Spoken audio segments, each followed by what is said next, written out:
I'd like to introduce to you Sean Moyer, the chair of the defense track. I consider myself to be, typically either like a piece of shaker furniture, or maybe a primitivist, like something made out of driftwood, what kind of chair Barbara Walters would ask me that I'd like to be. So actually, the thing that I'm actually really excited about the defense track is that I think that we're thinking about a lot of things in a good way. And as somebody who, and maybe that was just me, who gave a lot of defense talks to empty rooms, it's pretty awesome to see all these people in the room. So that's really great. One thing that, since they slapped our names on these things and we're all, kind of accountable for some of this content, and I'm not worried about Ian in this regard, but I want all of you that stay in this room all day to promise me this.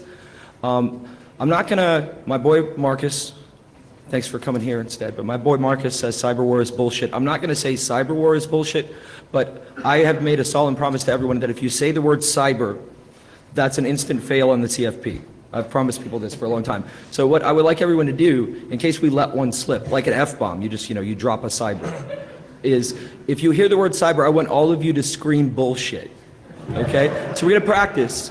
So cyber. Bullshit. Cyber. Bullshit. Cyber Defense Information Arena. Oh, fantastic, fan-fucking-tastic.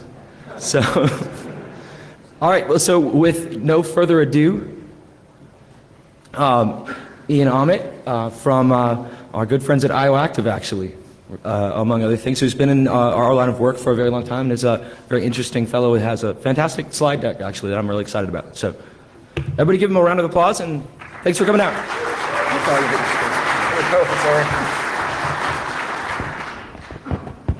All right. Hi, everyone. All right, I'm super excited to be here, so excuse me if my voice tremors a little bit. It's always like the first time, so. So thanks for coming to the, wow, there's a lot of you. Thanks for coming to the defense track. As Sean said, this is really exciting to see a lot of people interested in defense, which for me is a huge problem that we really didn't solve correctly for a long time, and we've been ignoring it in various creative ways along the years. So hopefully this will start a movement or start a new way of thinking about defense. This is what we're gonna endure in the next 60 minutes or so. We're gonna talk about the background that led to this rant, research, demonstration, whatever it is. Talk a little bit about the methodology and kind of the best practices, or sorry, that's almost as bad as cyber. But thank you. A little bit about the methodologies and terminology behind this, and how to actually work correctly on the defensive side. We're going to see some examples, which for me are really exciting because it took me a long time to set them up, because I had to set them up from scratch, because I couldn't use my original ones, long story short. And then finish up with some conclusions. So this is me. I am not certified to do anything, so if yeah.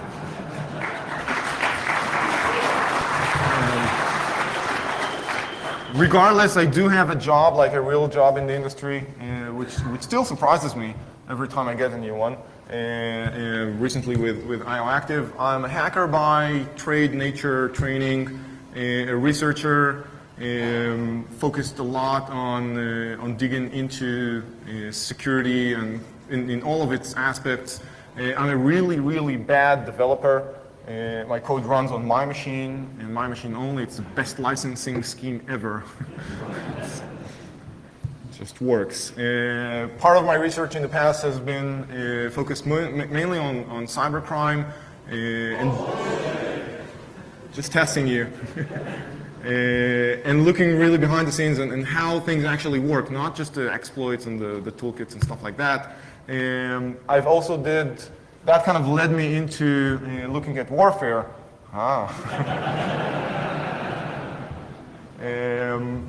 Because they're really connected, and it's a long story. I highly recommend looking at that research. In my spare time between job and hacking and researching, I helped found and currently run the local DEF CON group in Tel Aviv in Israel. started the PTS, the Penetration Testing and Execution Standard, which if you are not familiar with, the doors are there. And in the spare time that I have, I also do some reserve duty for the Israeli Air Force, and last but not least, dirty security. So some background, how did I get here to present to you this research? I'm working a lot with companies and organizations in trying to fix or assess their security posture, and a lot of times I see the following scenario. Someone had a vulnerability assessment done, because usually they have to. And then again, like a real pen test that stresses the limits of vulnerabilities and looks for new ways to see if the organization can actually pass a pen test. And some of them actually pass a pen test, and they usually get from it compliance, because compliance says that you have to pass a pen test once every whatever. But the downside is that the security posture hasn't really changed, because we all know that pen tests, the way they are built and executed in most times, are just designed to pass a compliance test. And some of the organizations who are really diligent and really want to test their security even get a red team test, which is my kind of pet peeves and my specialty. And then everything kind of breaks because the red team comes along and they play, according to no rules, and they actually get stuff done. And most organizations go through this. It's like, but we passed the pen test. We're compliant. And then, no, something's wrong here. It's, you didn't play by the rules. We are compliant. We are protected. We had an IPS and a firewall, an antivirus, an anti-whatever. So it can be true. You must be doing something wrong. Your data is incorrect. This is not our data that you just exfiltrated through whatever. And some of them, usually when a unicorn passes flying across the sky, cooking rainbows, actually get to a point of, you know what, you're right. Let's look at that report. Let's see exactly what you did and kind of figure out how to fix that from the organization perspective, technology, processes. Yeah, not seeing a lot of that, unfortunately. So how to fix that? So this is kind of my starting point. And what I usually like to do is to start with the bad reports, because most reports are bad. Again, I've written tons of them, I know, I admit it. We're usually constrained by requirements and scope and whatever it is. But there are some goodies that you can get from a report to help you start building a proper defensive strategy, right? They're not just for compliance. So here comes the boring part. Bear with me for like 4.5 minutes while I'll trudge through this. We're going to talk about vulnerability, exposure, threat, risk, all those fancy words that the keynote also mentioned. And yes, you have to be able to talk that terminology to get the money. Otherwise, you're just a geek speaking binary with no budget. So vulnerability, you'll see a lot of those in reports, like pages, reams and reams of pages of vulnerability reports in pen testing and vuln assessments. It basically boils down to software components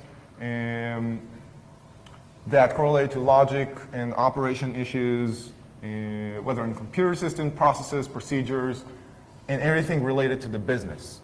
Now, see how we moved from software towards processes and people and operations, right? Vulnerabilities, it's important to remember, especially when you're doing proper defense, is not just about software bugs, okay? They're nice, they're fun to work with, to fuzz, to detect, to report, to get into the Microsoft party, whatever it is, but it's not about security.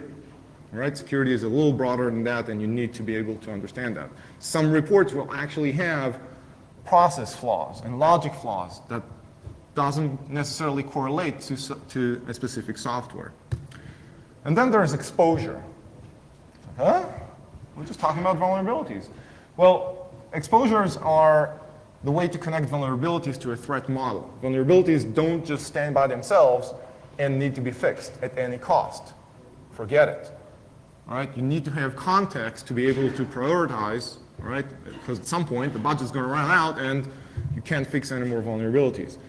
So you need to figure out what's the exposure for a certain threat to a specific vulnerability. Speaking about threat, it's basically anything that can take down your business. Okay? And I'll leave it at that. You usually have to define threat by identifying the threat community or the threat agent, their capabilities, and accessibility to the asset, accessibility to information assets and intelligence assets in your organization. You have to think about it in that way. Again, Sean talked about it before. This is part of actually doing defense. You can't just sit there in your cubicle setting up firewalls and antiviruses expecting everything to be protected from everyone. It's pointless. It's a moot discussion.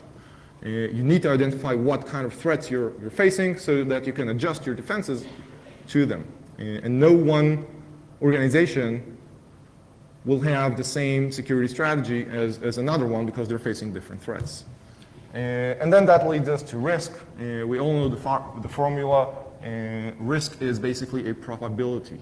Okay, it's a technical mathematical term that you need to defend, that you need to be able to get back to, just like any other math formula, through different ways that you need to prove, and do that in a logical, repeatable, defensible manner. All right? It's not just, yeah, I think our risk is high here. Excellent.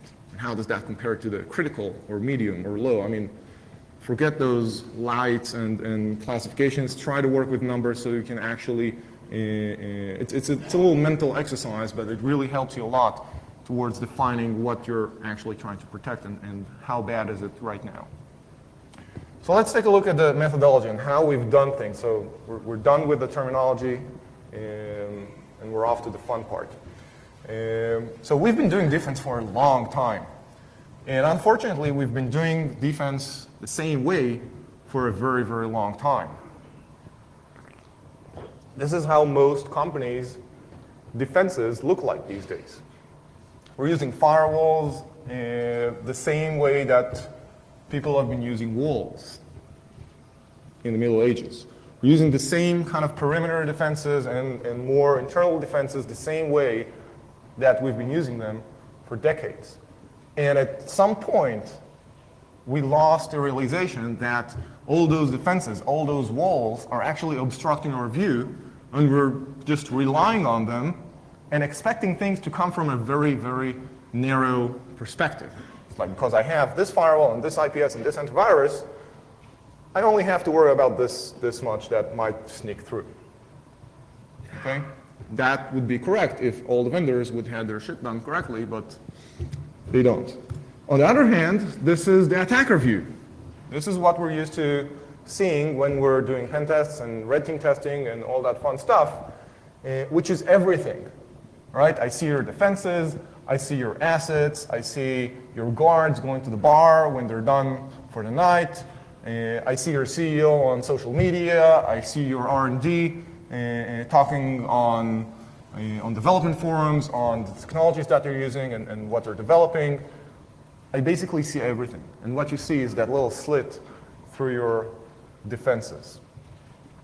And it basically means, I've stolen this from the penetration testing execution standard, that from an attacker perspective, I have a lot to cover. I have a huge spectrum, starting with intel gathering before I even step foot 100 miles from your organization. I do intel gathering. I do vulnerability research. Again, because I know what software you're using. I know what kind of defenses you're using without sending a single packet to your firewall.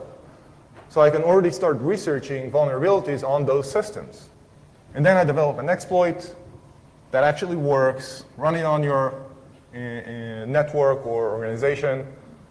establish some kind of control model, and run some post-exploitation, exfiltration on your company. And again, as we've seen before, sometimes even for years before you actually realize that, that you're owned.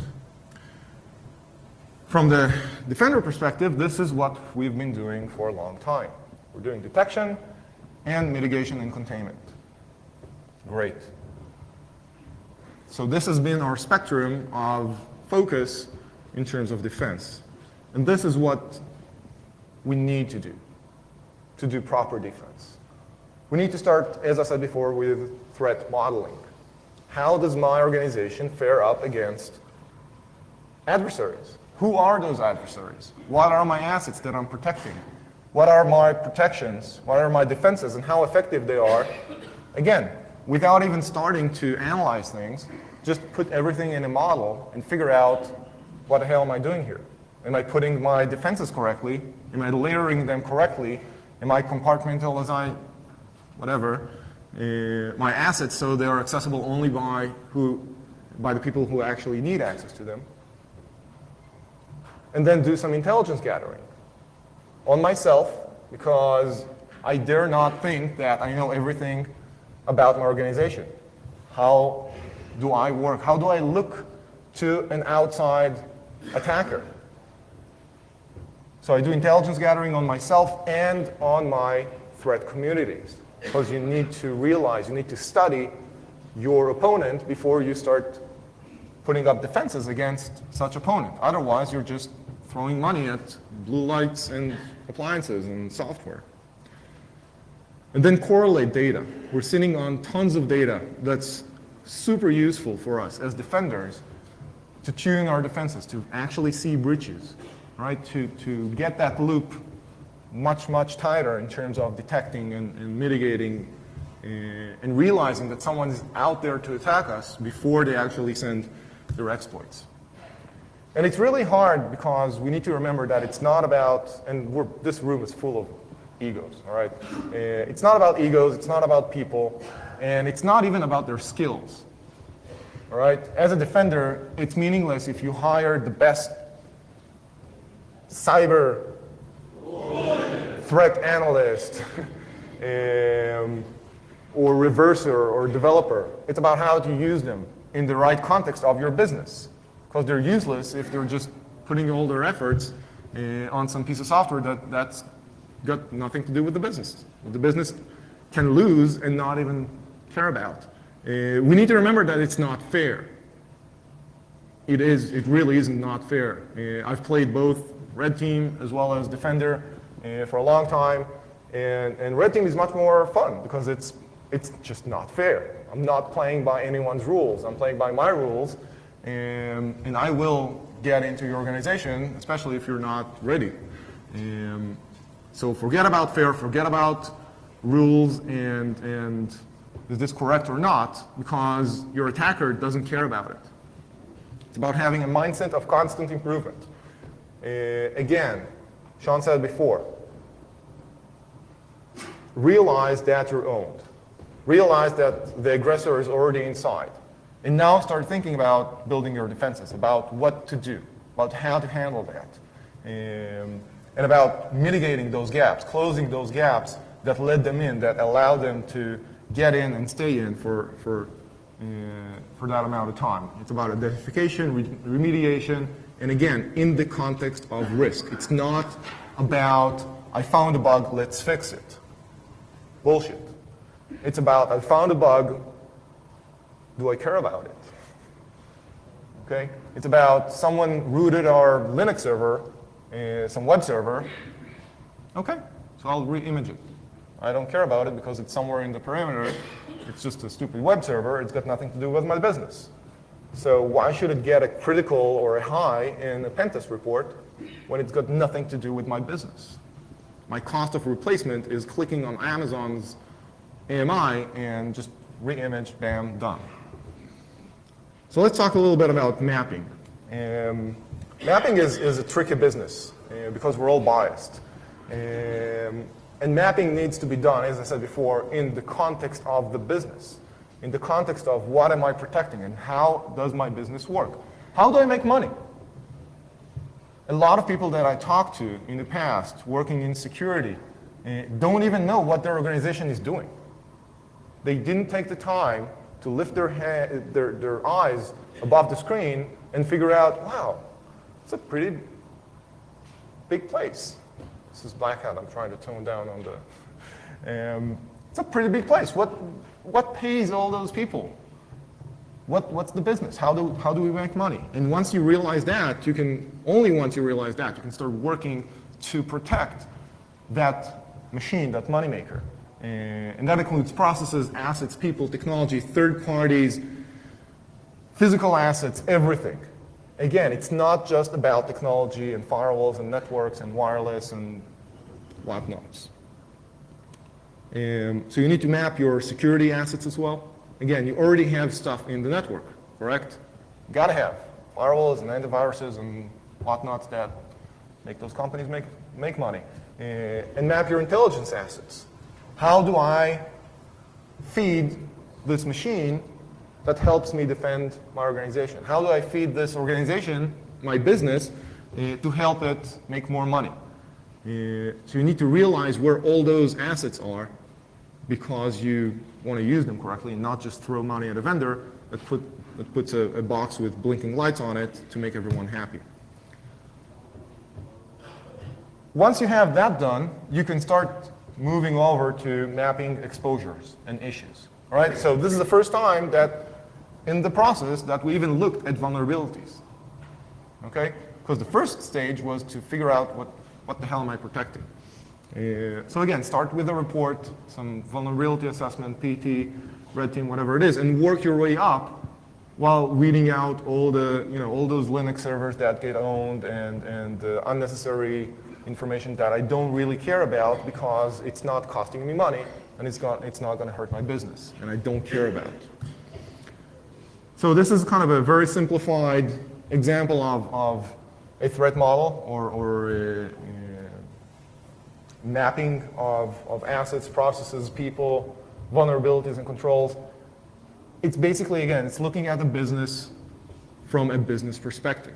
How do those processes work? So I have people interacting with other people, with technology, with third parties, and I'm mapping out vulnerabilities, not necessarily in software, but also with processes, but also with people and organizations that I work with.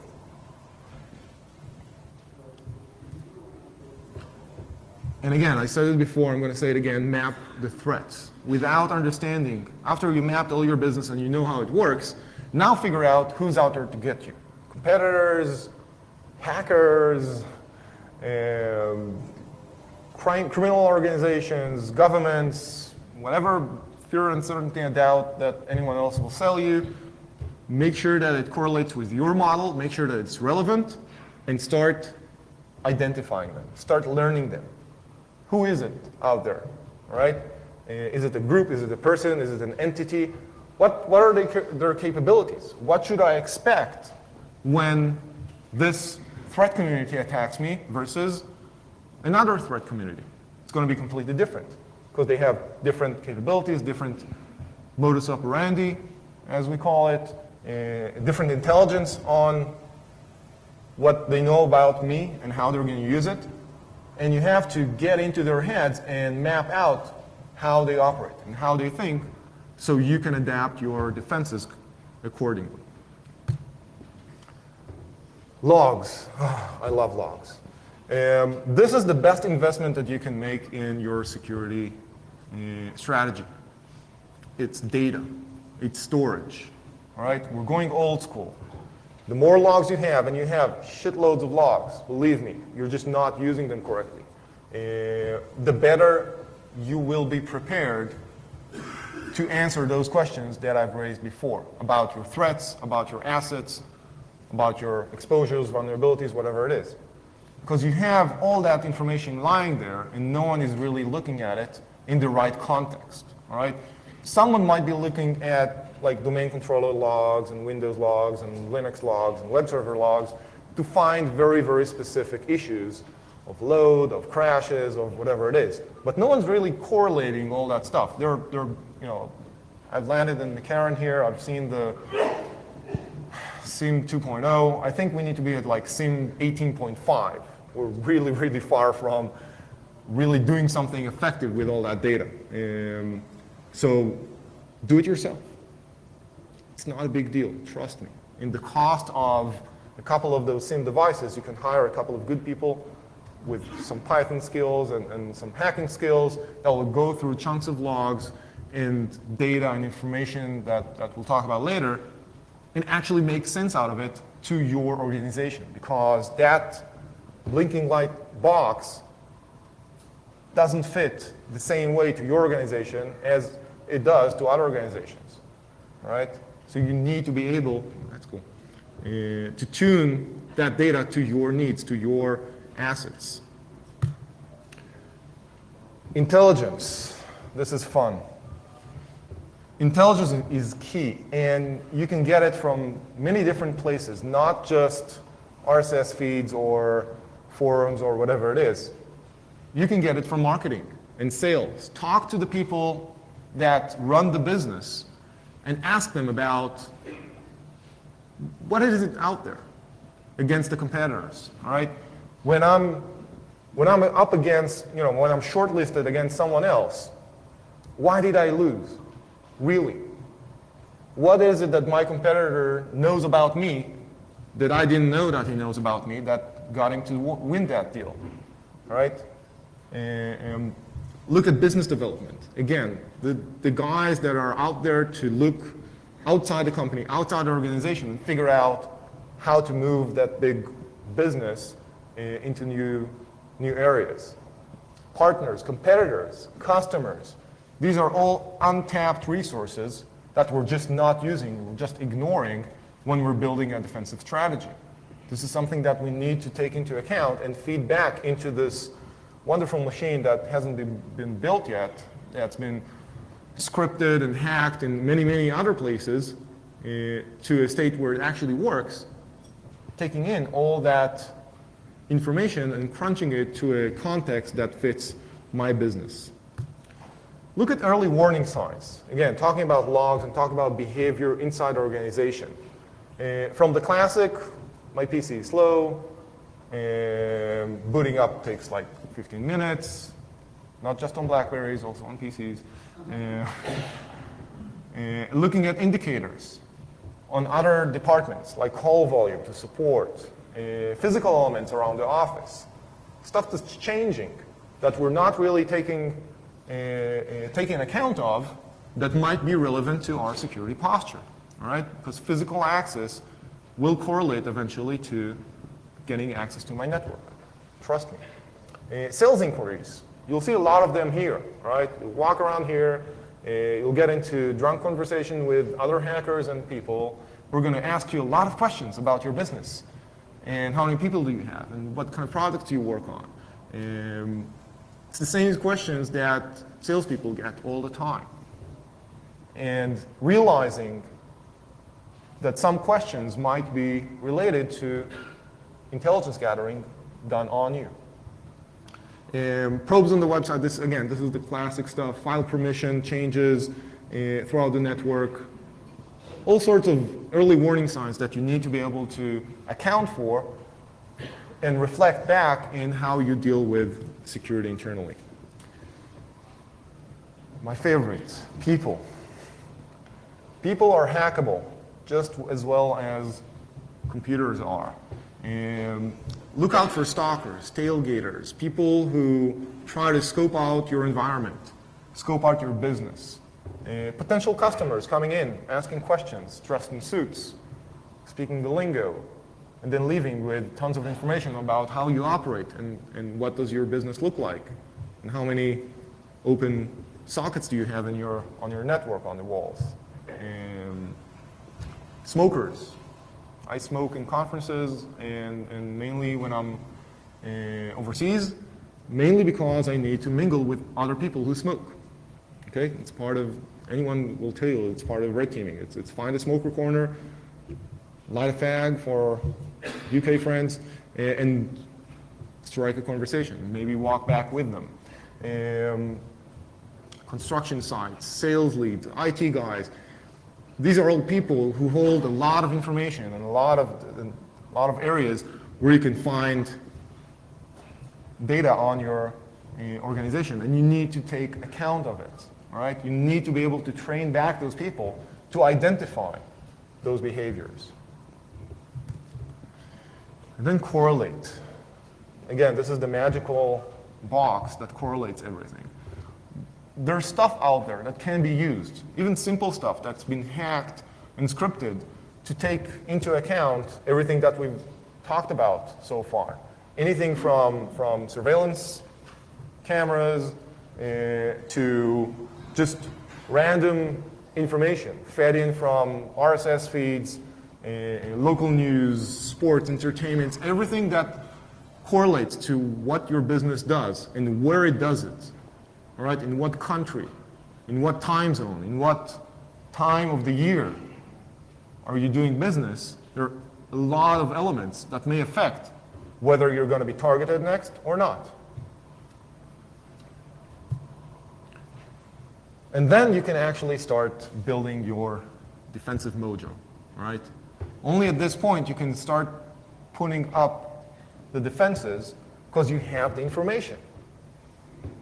Until then, again, you're just giving free money to vendors that convinced you to buy this box or software.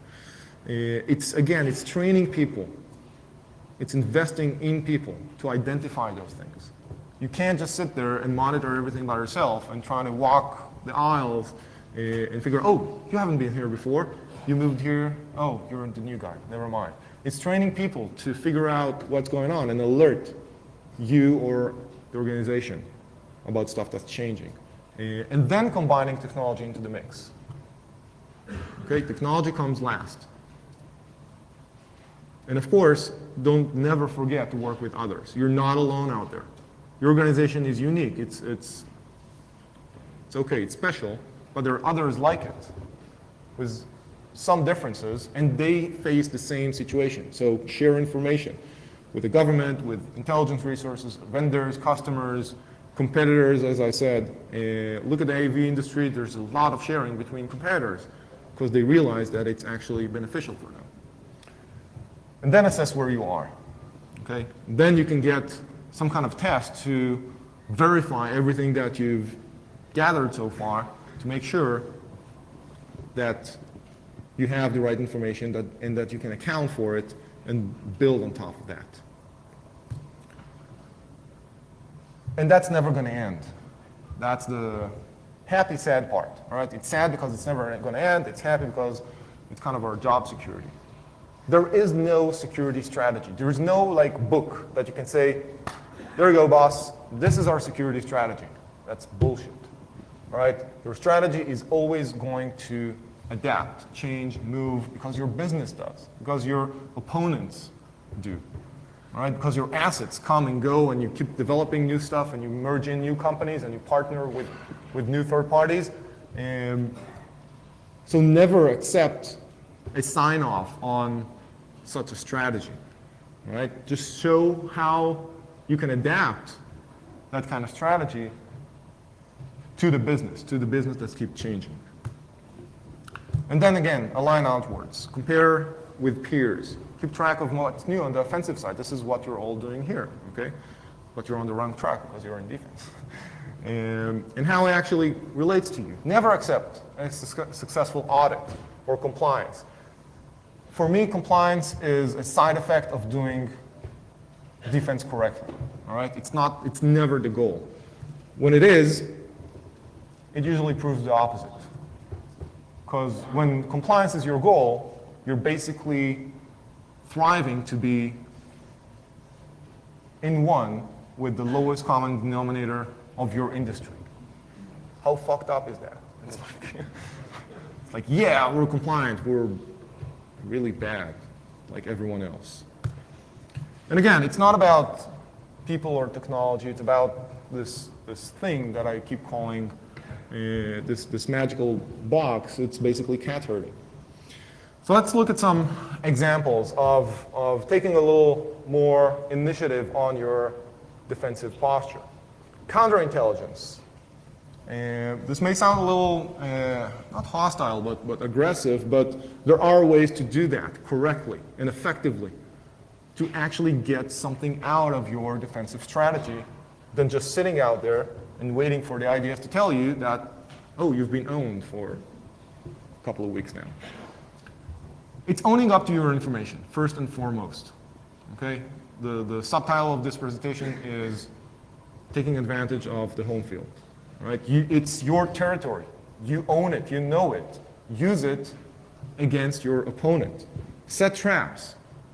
Intelligence traps, technology traps, whatever it is, it's your data.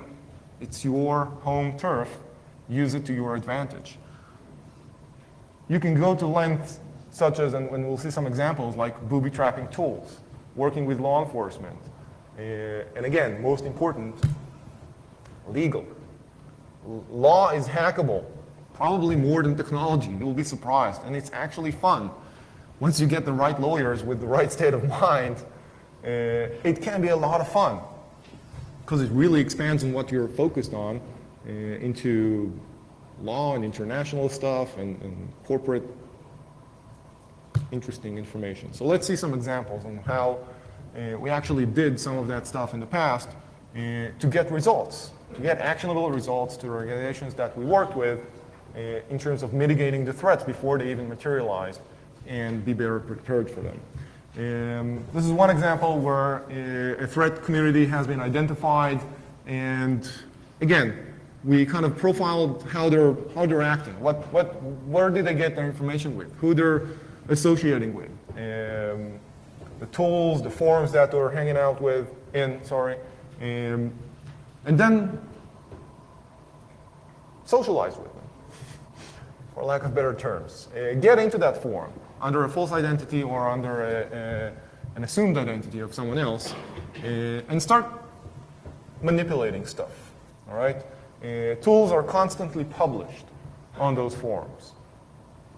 What stops you from publishing your own tools or modifying tools that other people developed if you know that your threat community is going to use it against you? You can make it leave a distinct signature, for example. And then you can tune your defenses to identify that signature that no AV or IPS or IDS is ever going to identify, because this is like a brand new tool and it's been used 5 times. And then, again, kick back, watch the fun. It's a lot of fun when you actually own up to the information, to the intelligence on your threat communities, because it gives you so much more room for action than just sitting and waiting for your network to be owned. So here's a quick example. This is a forum where a lot of bad guys hang out at. And someone published there a neat little tool called NJ-RAT. It's a Trojan with screenshots and all that fun stuff. Let's say that at some point, we took that rat and we infected it with itself, which is pretty cool because no one downloading this is ever going to scan it for, like on an antivirus to find out that it's got, because it's a Trojan. All we had to do is get into hack or manipulate, whatever it is, that person's profile so we can log in as the poster, download the tool, modify it, re-upload it onto the same link, and everyone who downloads that from that point on basically connects back to, and runs the tool, basically connects back, and we own them before they even started creating the Trojan. Another example, Dark Comet. A really popular tool has been, until our friends in Syria started using it for their action. They actually use this to gather intelligence on Syrian civilians. As a result of that, the creator of Dark Comet pulled it off, stopped development and said, I'm not doing this anymore, I feel bad about it, the governments are using this, blah, blah, blah. But guess what? A lot of people still miss that tool. because it really provided a solid foundation to playing around and creating rats and Trojans and all that fun stuff with some modifications that they would put into them and run against their adversaries. So people are going to look for it, and they're going to really want to get a version, like the latest version, which is not accessible anymore from the actual publisher website. So here's a little, and this is of course, this is post modifications. The actual client's NDA did not eventually allow for the actual tool that we modified to be shown here, so I picked on another one, but you'll get the idea. The point is to use the tools in a way, or to use a modus operandi that fits your threat community. All right, you're not going to attack them with super secret, custom-made Trojan. You're going to attack them with the same tools that you're using, so you're not going to raise any red flags on their side. So here's a quick, oh, this looks like shit. So this is our copy of Dark Comet. As you can see, it's fully functional, it's working. You can see in a second. This is the latest version that was published until it was pulled off the air.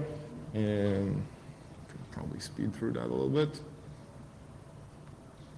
And what we did here is actually use one of the tools published with Dark Comet. It's called Celesty-Binder, that takes any number of files, puts them into one executable, and basically runs them one after the other.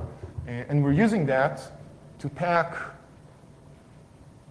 Dark Comet itself and Meterpreter executable. Okay? So we're running Meterpreter first, and then Dark Comet again. The person downloading this is not going to run an AV scan on it to make sure that it's not infected with anything, because it's that anything. It's going to be infected. So we're saving that under a new name, and as you'll see in a second,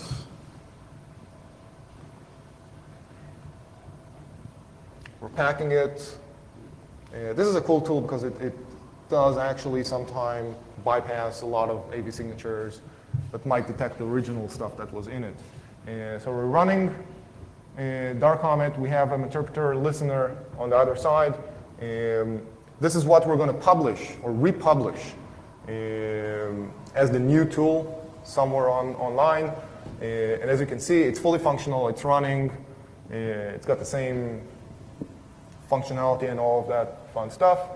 But when we look back at our Meterpreter shell, yeah, I didn't cut that because I was, of course, there's no sessions. We see that we actually own the system used by the bad guy that downloaded our tool. So this is kind of neat because now you can actually gather intelligence on whoever's downloading this tool from the forum that you posted it in, that you know your threat communities use to get information on when they're going to go after you. Here's another quick example. This was a crypter that's used, again, to take those Trojans created by Dark Comet and other rats like it and make them more sustainable or susceptible from antiviruses and signatures. So in this demo, what's not shown here is the actual fact that we enhanced the crypter because it really didn't do its job correctly. It still left like 5 or 6 antiviruses that still detected the sample after it was crypted. So we fixed that, but we made it leave a unique signature in the executable that it created so that we can detect that signature back on our IDSs and IPSs so we can see when that unique tool is being used against us. Again, this is a very simplified form. I was not allowed eventually to release the actual modification to the crypter, but we're seeing here that we are creating a crypted file. I'm taking here, excuse the slow typing, but I'm taking a PuTTY and creating a crypted version of it. It's fully functional, it's working. It just went through some basic packing and encrypting. And if you look at the modified version that was also created, you'll see that the cryptor, we modified the cryptor to basically find code caves inside the executable, just stuff that's blank, unusable, and inject some kind of signature into it. Again, this is very simplified. It just says, I'm right here, in ASCII.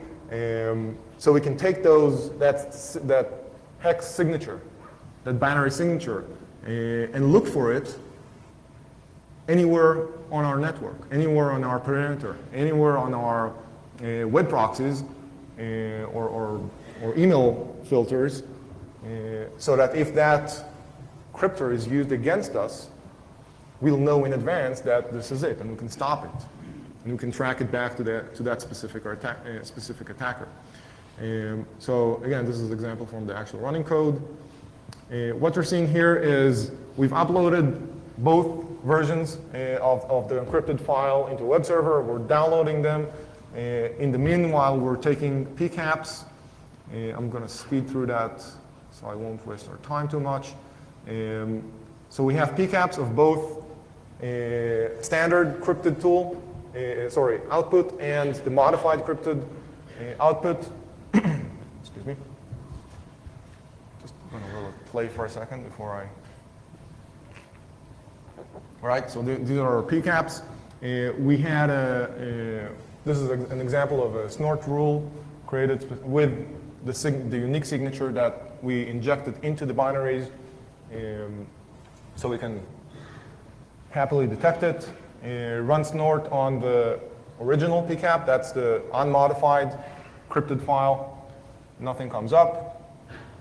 And run snort again with the same rule set on the rigged PCAP, and we can see that it easily identifies that that file was downloaded and that we've got company, and we need to do something about it. How cool is that, huh? Again, I cannot say that too many times.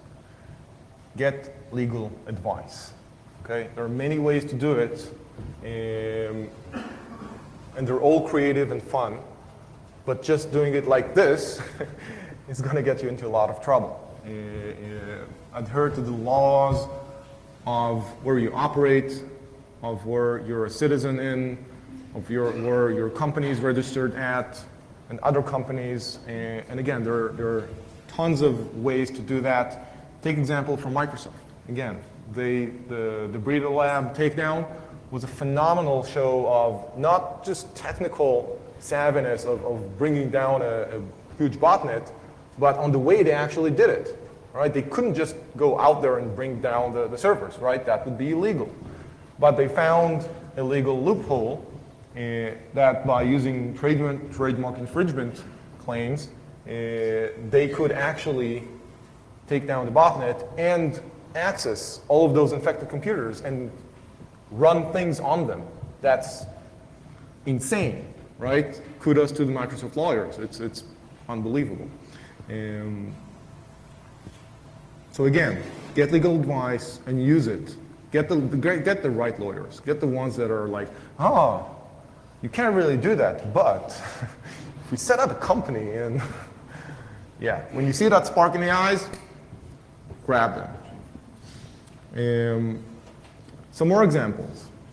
This is one of my favorite honeypots, Kipo. Anyone familiar with Kipo? All right, look at the raised hands and ask those people after the session what Kipo does. It's really fun. You can see it in action here. It's basically a honeypot that simulates SSH, an SSH session on a Linux server. This is kind of the Kipo replay, log replayer that allows you to kind of interactively see the actions that we're taking on that Kipo box. So the attacker is trying to run all sorts of commands, and it doesn't work, and it works, and you can find a lot of these online. You can find a lot of tools that these guys are using, like rootkits and and other tools that they're usually downloading to boxes that they popped. So again, you have a chance to learn on new tools that are being used by attackers. And you can also find a lot of guys that log in there and really get frustrated trying to figure out it doesn't really work the way it should be. So it's fun and games and work. Highly recommended to set up a few of those.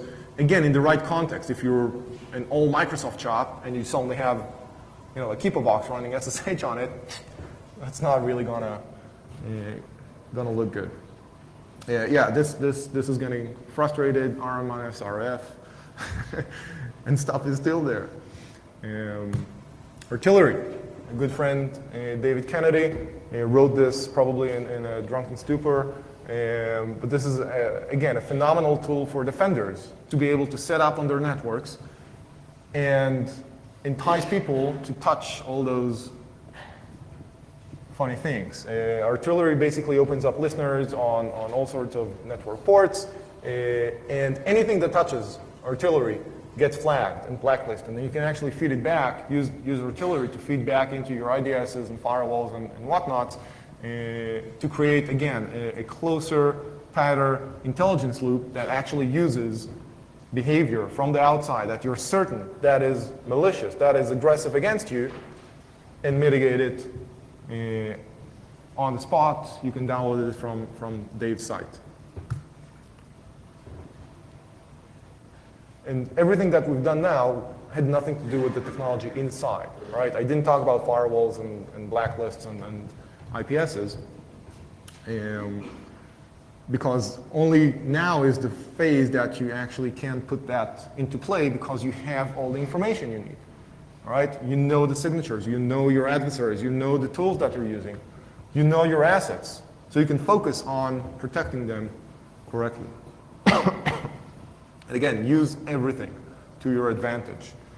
Financial information, semantic data, Google alerts, anything, just feed everything into that. Splunk or whatever engine you're inclined to use, and try to get intelligence on it. Here's a quick example. I'm going to run through this so I won't run out of time. We had a problem with one of our customers, financial institutions, where they figured out that someone is using dormant accounts for fraud and or money laundering. They weren't really sure. And this is kind of a problem description. They found out the accounts that were dormant over a year and are still active, because they usually get deactivated after like a year and a half or 2 years of dormancy in that specific situation, were used for money laundering and international transfers. And they weren't sure if it's an internal or external adversary, right? Excuse me.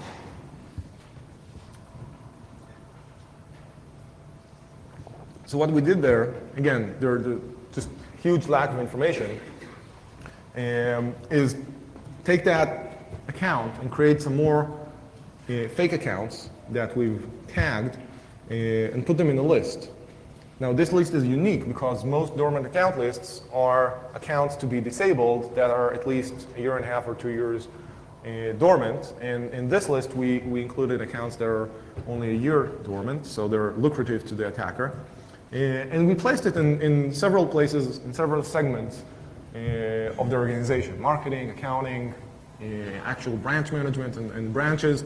And again, this is kind of booby-trapped information. It's classic counterintelligence. You can find it in any spy book that you'll read, but it's really effective when you're trying to weed out where your attacker comes from, and just wait for someone to touch that information. In that specific case, it was an internal user who was accessing or found that account list and was accessing those accounts and tried to manipulate them in the same method that the fraud worked before. That obviously triggered the alert on our side. We started investigating, and again, so far we're not doing anything. We're not stopping the operation. We look at the PC, we run some forensics on it, and we found a Trojan on it. So that actually kind of clears the internal user. But at that point, we have a Trojan running in our network, excuse me, that we know is being controlled from the outside and running actual financial fraud on this specific institution effectively for quite some time. Again, we're not disturbing anything here, right? We're making sure not to move too many parts, so the fraud continues on. We track it back to a command control center in Eastern Europe, which is like the classic, obviously bad guys hangout. And from that point on,